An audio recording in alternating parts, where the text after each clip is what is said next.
আসসালামু আলাইকুম। একটা সতর্ক বার্তা নিয়ে আপনাদের সামনে হাজির হয়েছি।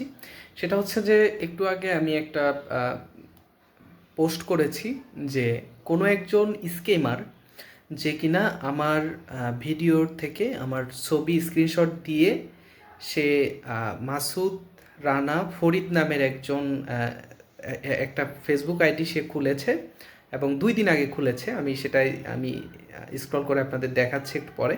তো সে কি করেছে যে আমার যারা অডিয়েন্স আছে সেই অডিয়েন্সদের মেসেজ করেছে, মেসেজ করে তাদের নাকি নিশ্চিত চান্স দিয়ে দিবে। তো নিশ্চিত চান্স দেওয়ার জন্য তাদেরকে বিভিন্ন রকমের মেসেজ দিচ্ছে যে স্কেম যেভাবে করে আর কি, তাদেরকে সেইভাবেই মেসেজ দেওয়া হচ্ছে যে তাদেরকে নাকি নিশ্চিত চান্স দিয়ে দেওয়া হবে জগন্নাথ, কুমিল্লা বিশ্ববিদ্যালয় এবং অন্যান্য বিশ্ববিদ্যালয়। সো এই এই ব্যক্তির থেকে আপনারা একটু সতর্ক থাকবেন। যেই ভিডিওটা দেখেন কাইন্ডলি একটু শেয়ার করে দিবেন, অথবা শেয়ার না করলেও আপনারা একটু এই বিষয়ে সতর্ক থাকবেন, ঠিক আছে? আর কারোর সাথে যেন তার কোনো লেনদেন না হয়।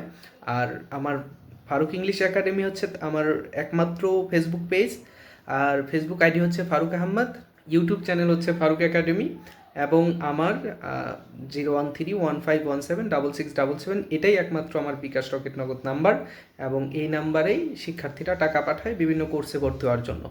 সো এই নাম্বার বা এই নাম্বারে এবং হোয়াটসঅ্যাপও আমার এই নাম্বারে রয়েছে। সো এই নাম্বার, এই ফেসবুক আইডি, পেজ এবং চ্যানেল ব্যতীত অন্য কোথাও ট্রাস্ট করার কোনো উপায় নেই।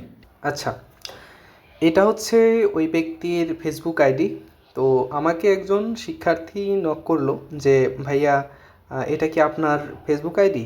আমি বললাম না। সে আমার ভিডিও থেকে আমার একটা ছবি সে নিয়েছে, নিয়ে যে এটা খুলেছে কবে, সোমবারে রাতের সকাল 11টা 18 মিনিটে সে এই আমার ছবিটা আপলোড করেছে, ঠিক আছে?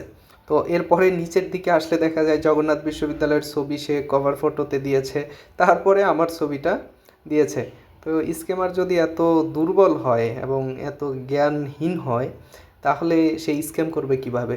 যাই হোক, তো আপনারা সকলেই সতর্ক থাকবেন। যেটা বললাম যে আমার Facebook page Faruk English Academy, Facebook ID হচ্ছে ফারুক আহমদ, আর আমার হচ্ছে হোয়াটসঅ্যাপ নাম্বার শেষে 77, এবং ফারুক একাডেমি ইউটিউব চ্যানেল ব্যতীত আর কোনো চ্যানেল বা পেজ বা আইডি বা হোয়াটসঅ্যাপ নাম্বার নাই, ঠিক আছে? হোয়াটসঅ্যাপ নাম্বার আলাদা ব্যক্তিগত রয়েছে, তো এটা হচ্ছে অফিসিয়াল নাম্বার।